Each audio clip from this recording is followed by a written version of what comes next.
तो फ्रेंड्स आज की वैकेंसी निकल के आ रही है स्टील अथॉरिटी ऑफ इंडिया की तरफ से। तो guys steel authority of India की तरफ से बहुत ही बढ़िया रिक्रूटमेंट निकल के आ रही है for civil engineer, mechanical engineer, electrical engineer, electronics engineer, CS और आईटी वालों के लिए। यहाँ पे मैं बता दूं, यहाँ पे मेटलर्जी वाले भी एलिजिबल है, इंस्ट्रूमेंटेशन वाले भी एलिजिबल है और केमिकल इंजीनियरिंग वाले कैंडिडेट भी एलिजिबल है। और गाइस ये रिक्रूटमेंट विदाउट गेट है, यहाँ पे गेट स्कोर के थ्रू चयन नहीं किया जाएगा। सेल खुद का अपना एग्जाम कंडक्ट करेगी और उसके बेसिस पे आप लोगों का सिलेक्शन करेगी। तो गाइस आप यहाँ पे देख सकते हो, यहाँ पे total number of vacancies 300 plus निकल के आ रही है।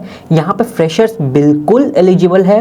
आप इंडिया में कहीं से भी बिलोंग करते हैं, आप अप्लाई कर सकते हैं। अगर आपका सिलेक्शन यहाँ पे हो जाता है तो आपका सीटीसी 10.4 लाख प्लस होने वाला है। तो गाइस बहुत ही बढ़िया रिक्रूटमेंट है। मैं यहाँ पे पूरा डिटेल नोटिफिकेशन पढ़ के बताने वाला हूँ। अगर आप एलिजिबल होते हो तो आप जरूर अप्लाई कीजिएगा। तो डिटेल नोटिफिकेशन को जानने के लिए आप वीडियो को पूरा अंत तक देखिएगा। अगर आप इस चैनल पे नए हैं तो चैनल को सब्सक्राइब कर दे और बेल आइकन को दबाना ना भूले, ताकि इस चैनल पे जो भी लेटेस्ट अपडेट आएगी वो सबसे पहले आपको मिल जाया करेगी। तो चलिए फ्रेंड्स वीडियो की तरफ आगे बढ़ते हैं। ये है guys steel authority of India का ऑफिशियल वेबसाइट। आपको नोटिफिकेशन पीडीएफ डाउनलोड करने के लिए सबसे पहले आपको ऊपर में देख रहे होंगे करियर्स दिख रहा होगा, आपको यहाँ पे जाना है। करियर्स के बाद नीचे आपको स्क्रॉल करके आना है।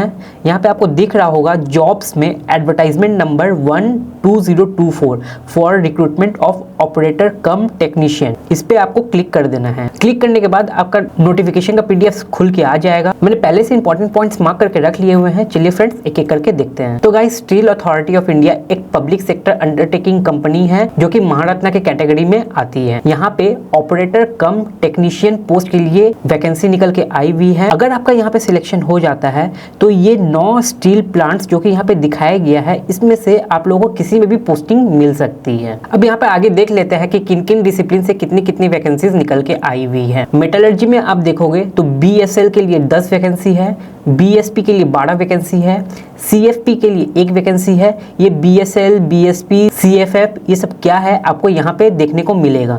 देखिए बीएसएल बोकारो स्टील प्लांट, तो इसका मतलब बोकारो स्टील प्लांट में आपका टोटल 10 वैकेंसी निकल के आया हुआ है फॉर मेटलर्जी डिपार्टमेंट के लिए। सिमिलरली बीएसपी यानी कि भिलाई स्टील प्लांट, इसमें टोटल 12 वैकेंसी निकल के आया है। तो आप मेटलर्जी में ये टोटल को आप ऐड करोगे तो टोटल 57 वैकेंसी निकल के आई हुई है। सिमिलरली आप यहाँ पे इलेक्ट्रिकल में देखोगे एएसपी यानी कि एलॉय स्टील प्लांट, इसमें 2 वैकेंसी निकल के आई है।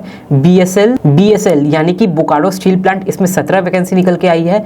इसी तरह आप इलेक्ट्रिकल का ये टोटल करोगे तो 64 वैकेंसीज निकल के आई हुई है। मैकेनिकल में टोटल 100 वैकेंसीज निकल के आई हुई है। इंस्ट्रूमेंटेशन में टोटल 16 वैकेंसीज निकल के आई है। सिविल इंजीनियरिंग में टोटल 22 वैकेंसीज निकल के आई हुई है। केमिकल में टोटल 18 वैकेंसीज है। सेरामिक में टोटल 6 वैकेंसीज है। इलेक्ट्रॉनिक्स में टोटल 8 वैकेंसीज है। सीएस और आईटी वालों के लिए टोटल 20 वैकेंसीज है और ड्राफ्ट्समैन के लिए टोटल 2 वैकेंसीज है। यहाँ पे एलिजिबिलिटी क्राइटेरिया और एज की बात करें तो यहाँ पे ओसीटी मेटलर्जी के लिए, ओसीटी यानी कि ऑपरेटर कम टेक्नीशियन, यहाँ पे ओसीटी ट्रेनिंग मेटलर्जी के लिए मैक्सिमम 28 ईयर्स रखा गया है। और एजुकेशन क्वालिफिकेशन के देखें तो मैट्रिकुलेशन के साथ साथ आपके पास फुल टाइम 3 साल का डिप्लोमा होना चाहिए। Similarly electrical, mechanical, instrumentation, civil, chemical, ceramic और इलेक्ट्रॉनिक्स, सीएसआईटी में भी यहाँ पे मैक्सिमम एज लिमिट 28 ईयर्स रखा गया है। साथ ही मैट्रिकुलेशन के साथ साथ आपका 3 साल का डिप्लोमा इन रिलेवेंट डिसिप्लिन में होना चाहिए। और यहाँ पे ड्राफ्ट्समैन में देख लेते हैं, यहाँ पे भी मैक्सिमम 28 ईयर्स रखा गया है। यहाँ पे मैट्रिकुलेशन के साथ साथ यहाँ पे सिविल इंजीनियरिंग वाले भी अप्लाई कर सकते हैं, इलेक्ट्रिकल भी अप्लाई कर सकते हैं, मैकेनिकल भी अप्लाई कर सकते हैं और आर्किटेक्चर वाले भी अप्लाई कर सकते हैं। साथ ही इन्होंने 1 साल का एक्सपीरियंस भी मांगा हुआ है। तो गाइस यहाँ पे मिनिमम क्वालिफाइंग मार्क्स देख लेते हैं। आपका डिप्लोमा में अगर आप अनरिजर्व कैटेगरी से बिलोंग करते हो या फिर ओबीसी या फिर ईडब्ल्यूएस कैटेगरी से बिलोंग करते हो तो आपका डिप्लोमा में 50% से कम मार्क्स नहीं होने चाहिए। सिमिलरली एससी, एसटी, पीडब्ल्यूडी के लिए यही मार्क्स 40% रखा गया है। तो गाइस अगर आप ड्राफ्ट्समैन के लिए फॉर्म भर रहे हैं तो आपको यहाँ पे एक्सपीरियंस सर्टिफिकेट का एक स्कैन कॉपी भी ऑनलाइन एप्लीकेशन में अपलोड करना पड़ सकता है। तो यहाँ पे देख लेते हैं कि आप लोगों का सैलरी कितना रहने वाला है। सबसे पहले रिटन एग्जाम होने के बाद आप लोगों का ट्रेनिंग किया जाएगा 2 साल का। ट्रेनिंग के पहले साल में आप लोगों को 16,000 के आसपास आपको सैलरी मिलेगी और ट्रेनिंग के सेकेंड ईयर में 18,000 के आसपास आपको सैलरी मिलने वाली है। साथ ही आपको यहाँ पे फ्री मेडिकल बेनिफिट्स भी मिलेंगे। 2 साल के ट्रेनिंग के बाद आप लोगों को रेगुलर एम्प्लॉयमेंट का टैग मिल जाएगा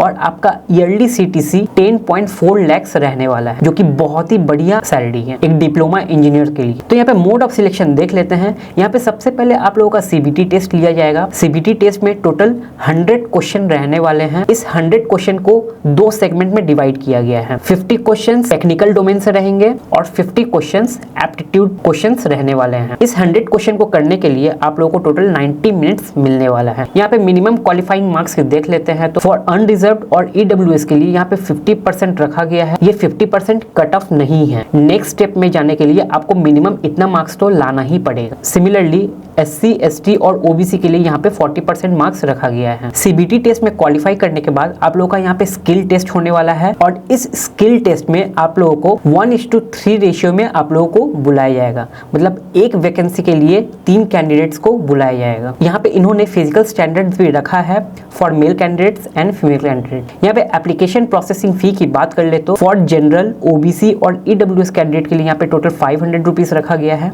और SC, ST, PWDB कैंडिडेट या फिर डिपार्टमेंटल कैंडिडेट्स के लिए यहाँ पे 200 रुपीज रखा गया है। तो गाइज यहाँ पे आप लोगों को ऑनलाइन मोड से ही फॉर्म को फिलअप करना है www.sail.co.in इस वेबसाइट पे जाके, और आप ऑनलाइन एप्लीकेशन किस तरह से आप सबमिट कर सकते हैं यहाँ पे सारा का सारा प्रोसेस लिखा हुआ है। एप्लीकेशन फॉर्म को सबमिट करने के बाद आप लोगों को एक system generated application form with unique application ID number provide किया जाएगा। उसको आपको प्रिंट आउट करके अच्छे से रख लेना है। CBT टेस्ट में जो क्वालिफाई करेंगे उसके बाद आप लोगों को स्किल टेस्ट होने को है।